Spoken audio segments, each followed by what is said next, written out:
Hello everyone, ಎಲ್ಲರಿಗೂ ನಮಸ್ಕಾರ. ನೀವು ನೋಡ್ತಿದ್ದೀರಲ್ವ, ಇವತ್ತು ನಾನು ಆ್ಯಕ್ಚುಲಿ ಇಯರ್ ಪರ್ಸಿಂಗ್ ಮಾಡಿಸ್ಬೋಣ ಅಂತ ತುಂಬ ಡೇಸಿಂದ ನಾನು ನಮ್ಮ ಅಕ್ಕ ಅನ್ಕೊತಿದ್ವಿ. ಜಸ್ಟ್ ಎಂಕ್ವೈರಿಗೋಸ್ಕರ ಅಂತ ಹೋಗಿದ್ವಿ.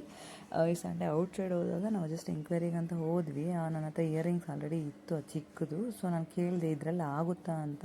ಅವ್ರು ಇದ್ಕೊಂಡು ಮಾಡ್ತೀವಿ ಅಂದರು. ಸರಿ ಅಂದಿದ ತಕ್ಷಣ ನಾನು ರೆಡಿ ಇರಲಿಲ್ಲ, ಆ್ಯಕ್ಚುಲಿ ಪ್ರಿಪೇರ್ ಇರಲಿಲ್ಲ. ನಾನು ಗನ್ ಶಾಟ್ ಮಾಡಿಸ್ಕೊಳ್ಳೋಣ, ಈ ಥರ ಮಾಡಿಸ್ಕೊಳ್ಳೋಣ ಅಂತ ತುಂಬ ಫ್ರೆಂಡ್ಸ್ ಸಜೆಸ್ಟ್ ಮಾಡಿದ್ರು. ಗನ್ ಶಾಟ್ ಮಾಡಿಸ್ಕೊ, ಬೇಗ ಆಗೋಗುತ್ತೆ ಅದು ಅಂತ. ಬಟ್ ನನಗೆ ಗೊತ್ತಿರೋ ಪ್ರಕಾರ ಗನ್ ಶಾಟ್ ಮಾಡಿಸಿದ್ರೆ ಅದು ಇನ್ಫೆಕ್ಷನ್ ಜಾಸ್ತಿ ಆಗೋ ಚಾನ್ಸಸ್ ತುಂಬ ಇದೆ. ಆಮೇಲೆ ಪೇಯ್ನ್ ಜಾಸ್ತಿ ಆಗುತ್ತೆ ಅಂತ ಎಲ್ಲ ಹೇಳಿದರು ಸ್ವಲ್ಪ ಜನ. ಆಮೇಲೆ ರಿಸರ್ಚ್ ಮಾಡಿದ್ಮೇಲೆ ಯೂಟ್ಯೂಬಲ್ಲೆಲ್ಲ ನಂಗೆ ಗೊತ್ತಾಯಿತು. ಸೊ ನಾನು ಡೈರೆಕ್ಟಾಗಿ ಪರ್ಸ್ ಮಾಡಿಸೋಣ ಅಂತ ಹೋಗಿದ್ದೆ.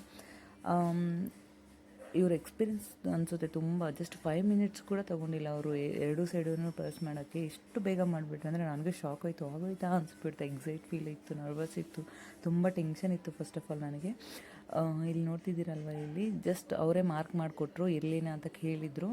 ಚೆಕ್ ಮಾಡಿಕೊಂಡು ಓಕೆ ಅಂದಿದ ತಕ್ಷಣ ಜಸ್ಟ್ ಅಷ್ಟೇ ಆಗೋಯಿತು. ಪೇಯ್ನ್ ಕೂಡ ಅನಿಸಿಲ್ಲ ತುಂಬ ನನಗಂತೂ. ಆಮೇಲೆ ಅವ್ರನ್ನ ಕೇಳಿದೆ ಏನಾದರೂ ಯೂಸ್ ಮಾಡಬೇಕಾ, ಆಯಿಂಟ್ಮೆಂಟ್ ಯಾವ ಥರ ಇದ್ರು ಅಂದರೆ ಅವ್ರು ಏನೂ ಬೇಡ, ಟ್ಯೂಬ್ ಯೂಸ್ ಮಾಡಿ, ಇಲ್ಲಾಂದರೆ ಕೊಬ್ಬರಿ ಎಣ್ಣೆನ ಸ್ವಲ್ಪ ಹೀಟ್ ಮಾಡ್ಕೊಂಡು ಹಾಕ್ಕೊಂಡ್ರೆ ಒಳ್ಳೆಯದು ಅಂತ ಹೇಳಿದರು.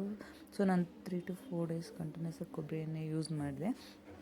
ಈಗ ಆಲ್ರೆಡಿ 5th ಡೇ. ಸೊ ನನಗೆ ಆಲ್ಮೋಸ್ಟ್ 90 to 95% ಹೀಲ್ ಆಗಿದೆ, ಪೇಯ್ನ್ ಯಾವುದೂ ಇಲ್ಲ.